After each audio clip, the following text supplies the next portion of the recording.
Today we're talking about the absolute most retarded primarch in the entire 40,000 universe. I'm talking about Sanguinius, the great angel himself. Now, you might be thinking, but wait, isn't he supposed to be the most beloved, the most heroic, the most tragically beautiful? Well, yes, but that's exactly what makes him so magnificently retarded. Let me paint you a picture of this ridiculous golden boy. We're talking about a 10-foot tall, genetically engineered super soldier who looked like he stepped out of a Renaissance painting, flowing golden hair, perfect features, and, oh yeah, literal feathered wings. Not metaphorical wings, not symbolic wings, actual honest-to-emperor bird wings that he could fly around with like some kind of cosmic seraph. How retarded is that? The Emperor is creating these ultimate warriors, these pinnacles of human genetic engineering, and he decides one of them needs to cosplay as a Christmas angel. It's like building the perfect sports car and then adding a giant unicorn horn to the hood. Technically impressive, but absolutely ridiculous. But here's where it gets even sillier. This guy actually made it work. He didn't just have wings, he had style.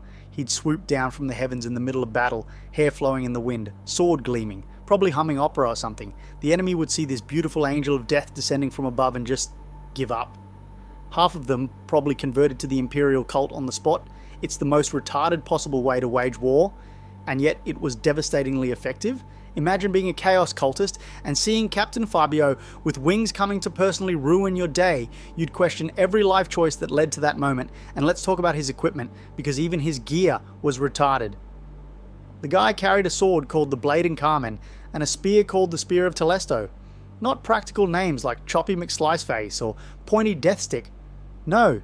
He needed poetic, romantic names for his weapons because apparently killing people wasn't dramatic enough unless it sounded like a Shakespeare play. His armor, golden. Not practical camouflage, not tactical black golden. He literally went to war dressed like a Christmas ornament. And somehow, instead of making him an obvious target, it made him look so magnificent that enemies would hesitate just to admire him before he kill-annihilated them. That's not military strategy, that's weaponized beauty pageant tactics. And let's talk about his personality. Oh, this is where the silliness really shines. Sanguinius was basically the galaxy's most optimistic golden retriever, but with the body of a demigod. He saw the best in everyone. Everyone. His own legion were literal blood-drinking rage vampires who would go into berserker frenzies so intense they'd forget their own names, and Sanguinius would just hug them through it. Picture this. You've got space marines literally frothing at the mouth, covered in enemy blood, eyes rolled back in their heads, and Sanguinius just walks up like, "Hey buddy, you're having a moment, let's talk about your feelings." It's therapeutic violence. It's anger management for super soldiers. It's the most retarded thing imaginable, and it worked every single time. The Blood Angels would see their angelic daddy and immediately calm down like rabid dogs seeing their favorite human. "Oh, sorry father, I was just disemboweling this heretic with my bare hands while screaming about the glory of combat. How was your day?" But here's the really retarded part. He actually understood them. The red thirst, the black rage, all these psychological problems that would drive normal people insane, and Sanguinius just got it. He'd sit down with a blood angel who was having a psychotic episode and somehow talk them through it like a cosmic therapist. I know you want to drink that guy's blood, Sergeant, but have you considered that maybe you're just having feelings about your childhood trauma? Let's work through this together. And it would actually work. The most retarded form of battlefield psychology in the galaxy. He also had this thing where he'd paint, not battle plans, not tactical maps, actual art, beautiful, serene landscapes and portraits. Here's a guy who could literally tear a tank in half with his bare hands, and he spends his free time making pretty pictures. It's like finding out that Mike Tyson's secret hobby is flower arranging. His sons would find him in his chambers, covered in paint, working on some delicate watercolor while there's a galaxy-spanning war going on outside. "Father, the enemy is advancing on 3 fronts. "Just a minute, I'm getting the shading right on this sunset." But wait, it gets even more wonderfully retarded. This guy had prophetic visions. He could see the future. He knew exactly how everything was going to end. And what did he see? His own death. In detail. He saw himself dying at the hands of his beloved brother Horus during the climactic battle of the Horus Heresy. Now, a rational person might use this information to, avoid that situation. Maybe make different choices. Perhaps warn someone, not our beautiful bird boy. Sanguinius looked at his inevitable doom and said, "Well, I guess that's what's happening then." He embraced his fate like he was accepting a dinner invitation. "Oh, I'm going to die horribly in a pivotal moment that will determine the fate of humanity? Sounds great, pencil me in." It's like knowing there's a banana peel on the floor and deciding to do a running jump onto it anyway. Retarded doesn't even begin to cover it, but here's the extra retarded part. He kept having these visions throughout the entire heresy, multiple times, different angles, different details, but always the same ending. It's like the universe was sending him a very polite but firm email reminder. Hey, just wanted to let you know you're definitely going to die. Regards, Fate. And every time, Sanguinius would just sigh dramatically and continue on with his day. Well, that's still happening. Better make sure my hair looks good for the apocalypse. He even told some of his sons about it, not to get them to stop him, but more like, hey, just so you know, this is probably going to be emotionally devastating for you. Maybe prepare some tissues. The absolute audacity of giving people spoilers for their own trauma. And speaking of the heresy, let's talk about Sanguinius' role in it. While his brothers were choosing sides, making political calculations, weighing the pros and cons of galactic civil war, what did our angel do? He immediately, without hesitation, sided with his father. Not because he necessarily agreed with everything the Emperor did, but because family loyalty trumped everything else. It's the most retarded reason to pick a side in a war. Well, I don't know who's right, but that's my dad, so it's like choosing your football team based on which jersey is prettier.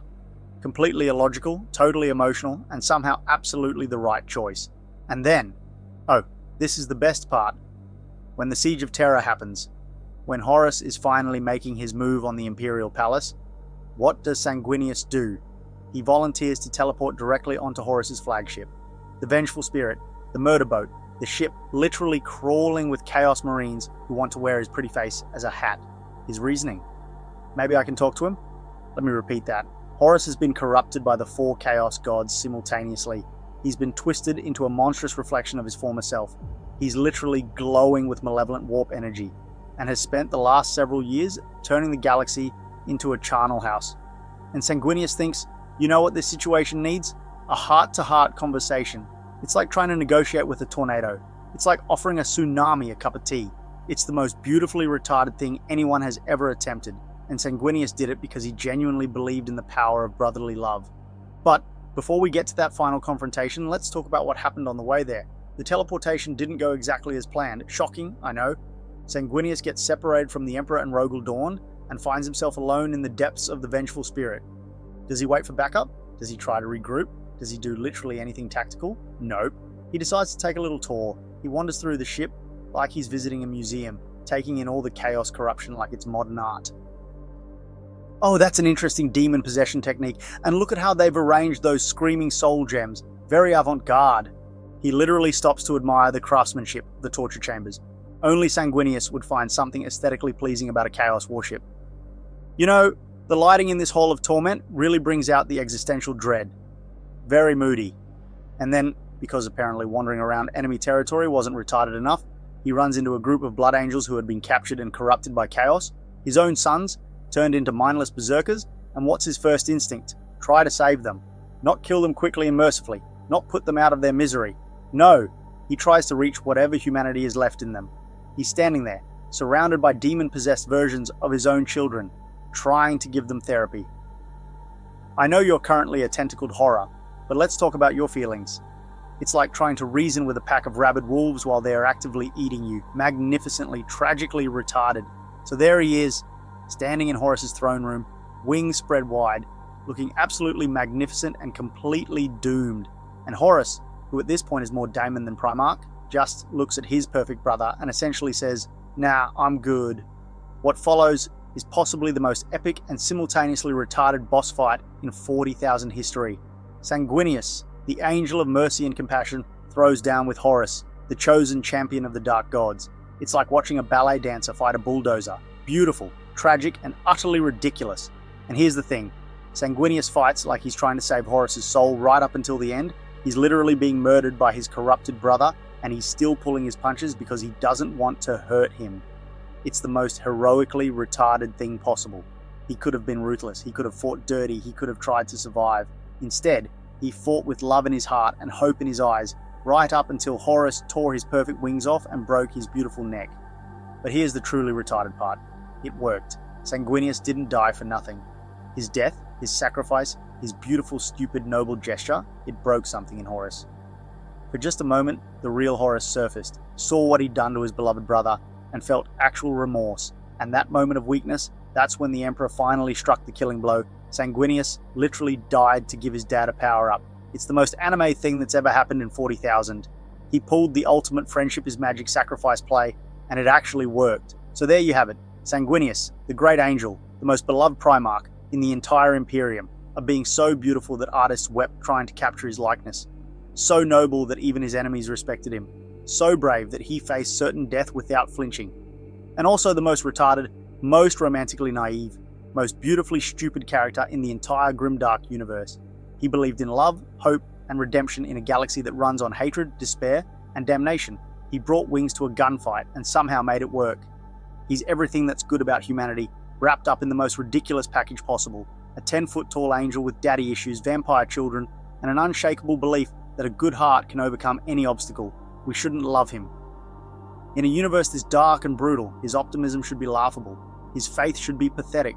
His sacrifice should be meaningless. But we do love him.